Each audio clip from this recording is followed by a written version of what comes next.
Hello friends, तो स्वागत है आपको अपने YouTube channel Ramashish study point में। हम लोग पढ़ रहे हैं 9th क्लास का गणित का सेकेंड चैप्टर बहुपद पोलिनोमियल, जिसमें आज हम लोग पढ़ेंगे एक बहुत ही मजेदार टॉपिक्स, एक बहुत ही इंटरेस्टिंग टॉपिक जिसका नाम है गुणनखंड परिमेय, यानी कि फैक्टर थ्योरम। ठीक है, तो ये फैक्टर थ्योरम होता क्या है, इस पर डिटेल में डिस्कशन किया जाएगा आज इस वीडियो में। और ये बहुत ज़्यादा आपके लिए इंपॉर्टेंट है, क्योंकि इससे आपका जो प्रश्नावली जो आपका 2.4 है, 2.4 इसी पर बेस्ड है, इसी थ्योरम पर बेस्ड है। तो अगर आपको ये थ्योरम की हर वो छोटी छोटी बातें समझ में आ जाती हैं, तो आप एक्सरसाइज 2.4 खुद बना सकते हैं और वहां पर आपको किसी भी तरह का कोई भी दिक्कत, कोई भी समस्या, कोई भी परेशानी नहीं होगी। तो इस पॉइंट ऑफ व्यू से आपको ये समझ लेना बहुत जरूरी है। ठीक है, तो इससे पहले मैं आपको बताना चाहूंगा कि ये जो गुणनखंड परिमेय है, इससे पहले भी हम लोगों ने एक परिमेय पढ़ा था जिसका नाम है शेषफल परिमेय। क्या नाम है? शेषफल परिमेय, यानी कि रिमाइंडर थ्योरम। इस पर डिटेल में डिस्कशन किया गया है, इसका प्रूफ भी किया गया है। यदि आपने ये वीडियो नहीं देखा है तो सबसे पहले आपको ये वीडियो देखना पड़ेगा, क्योंकि इसका इस्तेमाल यहाँ बहुत ज़्यादा होने वाला है। चलिए, तो उम्मीद है कि आप शेषफल परिमेय से परिचित हैं। तो आज का वीडियो अब हम लोग स्टार्ट करते हैं। तो इसका जो आज का जो पहला टॉपिक्स है वो है हमारा गुणनखंड परिमेय, जिसमें एक शब्द है आपका गुणनखंड। तो ये गुणनखंड होता क्या है, सबसे पहले हम लोग इसी को समझ लेते हैं। इसको हम लोग डिटेल में समझेंगे। सबसे पहले हम लोग अंक गणित में समझेंगे, उसके बाद हम लोग इसको बीज गणित में भी समझेंगे। ठीक है, बीज गणित में।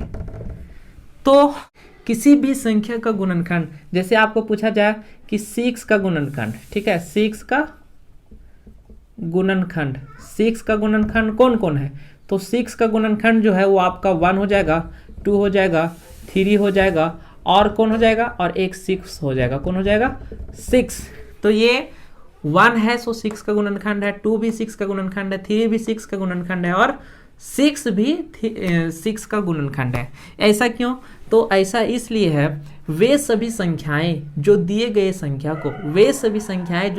संख्या को पूरा पूरी विभाजित कर दे, यानी कि शेषफल 0 दे, उसे हम लोग उस संख्या का गुणनखंड कहेंगे। या दूसरी भाषा में इसको समझें तो इस तरह से भी बोल सकते हैं कि कोई संख्या किसी संख्या का गुणनखंड होगा यदि उस संख्या से उसे डिवाइड करने पर शेषफल 0 प्राप्त हो, यानी कि शेषफल 0 आता हो। जैसे देखिए, 1 से 6 को हम लोग डिवाइड करेंगे, 1 1 जा 6 1 जा 6, 6 बार में लगेगा और ये हो जाएगा हमारा शेषफल 0। दूसरी ओर देखते हैं, अगर 2 से हम लोग 6 को डिवाइड करते हैं तो ये 3 बार में पढ़ेंगे, 2 3 जा 6, ये भी हो जाएगा हमारा 0 यहाँ घट घट के। ठीक है, अगर इसको हम लोग 3 से डिवाइड करते हैं 6 को, तो 2 बार में भागा जाएगा, 3 दूनी 6, यहाँ घटेगा, ये भी 0 हो जाएगा। यहाँ पर इसको हम लोग 6 से डिवाइड करेंगे, 6 को एक बार में जाएगा, 6 को में से 6 जाएगा तो 0। तो यहाँ पर रिजल्ट क्या रहा है कि हम लोग 1 से डिवाइड किए 6 को तो शेषफल 0 आया, 2 से किए तो भी शेषफल 0 आया, 3 से किए डिवाइड तो भी शेषफल 0 आया, और 6 से किए तो भी शेषफल 0 आया। तो यही है कॉन्सेप्ट गुणनखंड का।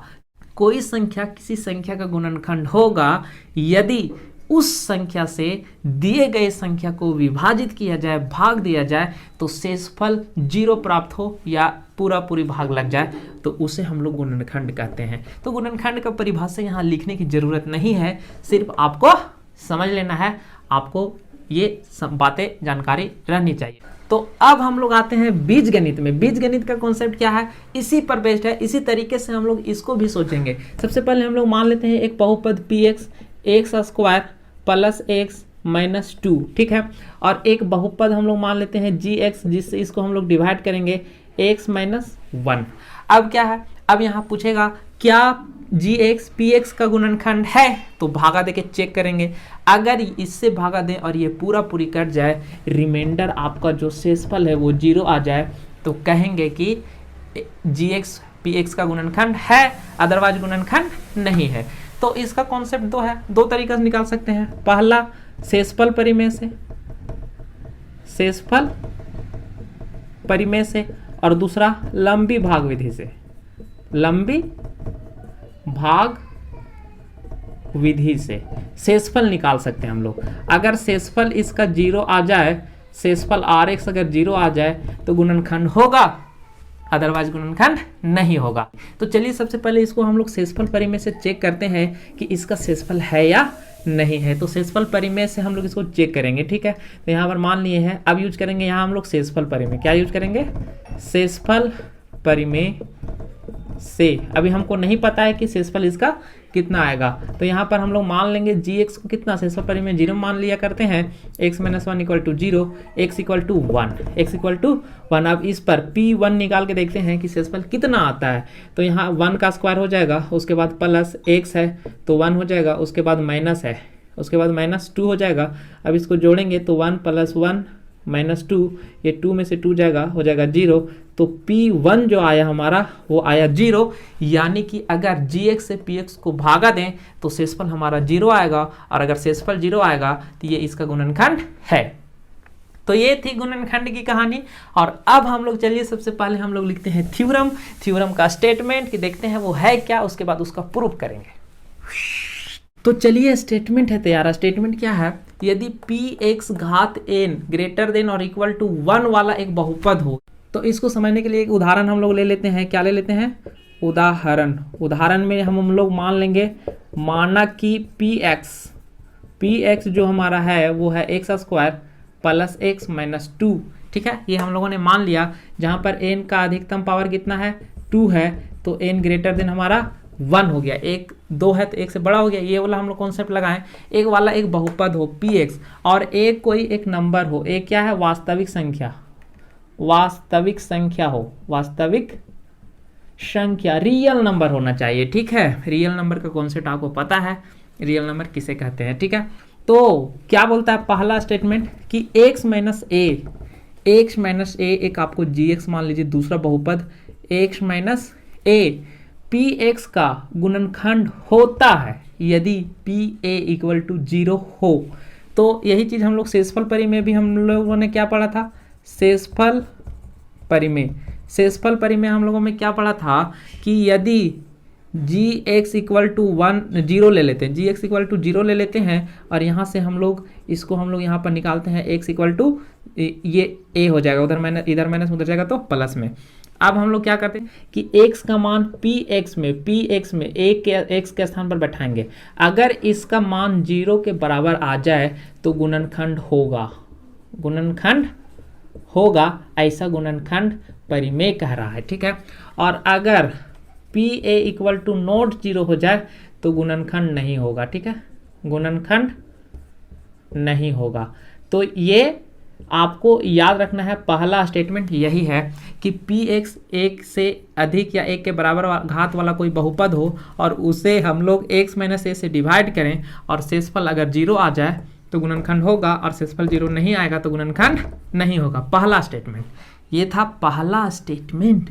अब चलिए हम लोग देखते हैं इसका दूसरा स्टेटमेंट क्या है। चलिए तो अब इसका हम लोग देखते हैं दूसरा स्टेटमेंट क्या है कि pa 0 होता है, ठीक है। 2 बार होता है लिखा गया है, एक बार मिटा देते हैं हम। pa 0 होता है यदि x - a px का एक गुणनखंड हो। जब x - a px का गुणनखंड हो तो बोल रहा है कि pa जो है वो 0 होगा। इसी का उल्टा भी हम लोगों ने ऊपर देखा, क्या था? x - a pa का गुणनखंड होता है यदि pa 0 हो। जब pa 0 होगा तो गुणनखंड होगा, लेकिन जब गुणनखंड होगा तो pa का मान जो है वो 0 होगा। ये इसका दूसरा स्टेटमेंट है, उसी का उल्टा, उसी का विलोम है ये, ठीक है।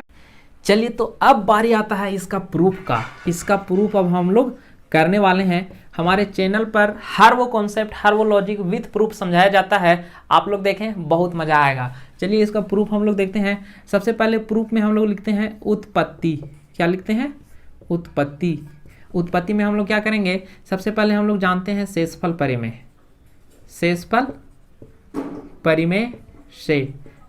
परिमेय हम लोग क्या जानते हैं कि जो px रहता है, px वो आपका x - a into qx = pa होता है। यानी कि x x माइनस 1 से x माइनस ए को हम लोग जीरो लेते हैं शेषफल परिमेय में, जी एक्स को जीरो लेते हैं, उसके बाद x माइनस ए आता है, जीरो हो जाता है, और यहाँ से x का मान हम लोग निकालते हैं a, और इस a को पुट करते हैं pa, और ये हो जाता है हमारा शेषफल, ठीक है। और इसी शेषफल को यहाँ पर हम लोग बैठा दिए हैं। और शेषफल परिमेय में आपको बताया था कि ये होता है भाज इक्वल टू भाजक इंटू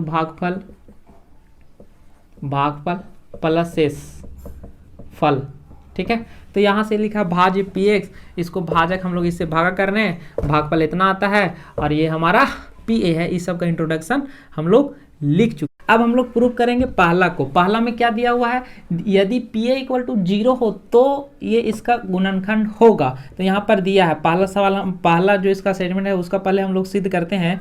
दिया है pa का मान कितना दिया हुआ है 0, इसलिए क्या हो जाएगा px equal to x minus a into q x equal to plus, यहाँ पर pa का मान हम लोग बैठा दिए 0, क्योंकि यहाँ चूंकि लिख देंगे pa का जो मान दिया हुआ है वो 0 है। अब यहाँ पर देखिए px equal to x minus a into q x, ये आ गया।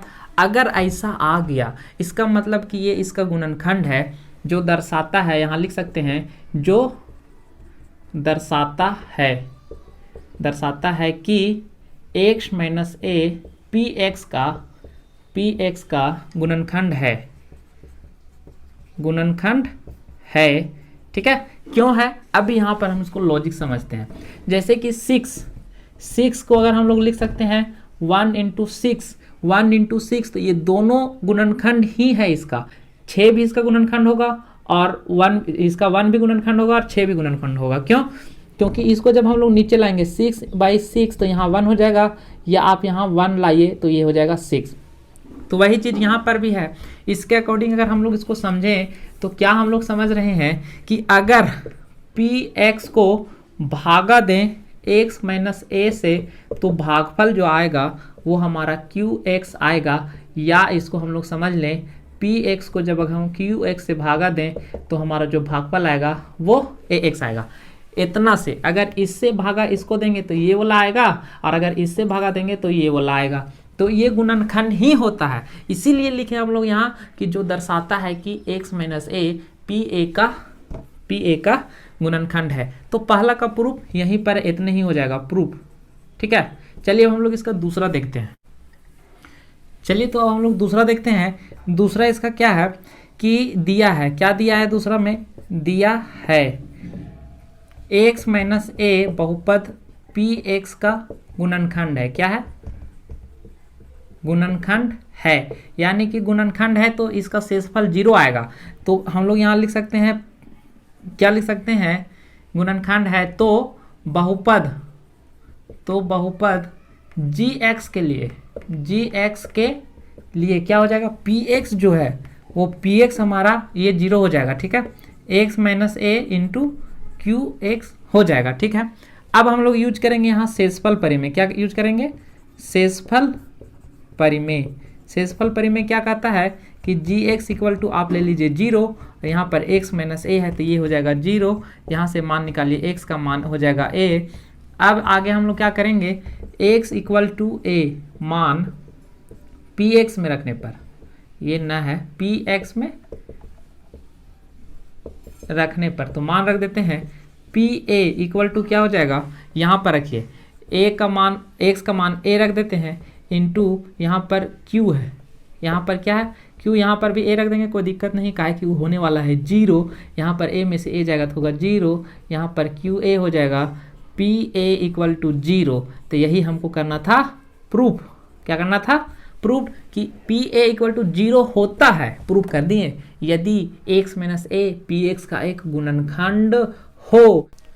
तो आज इस वीडियो में हम लोगों ने क्या सीखा, सबसे पहले सीखा गुणनखंड क्या है, गुणनखंड थ्योरम क्या है, और उसके बाद हम लोगों ने उसका प्रूफ देखा। मिलते हैं नेक्स्ट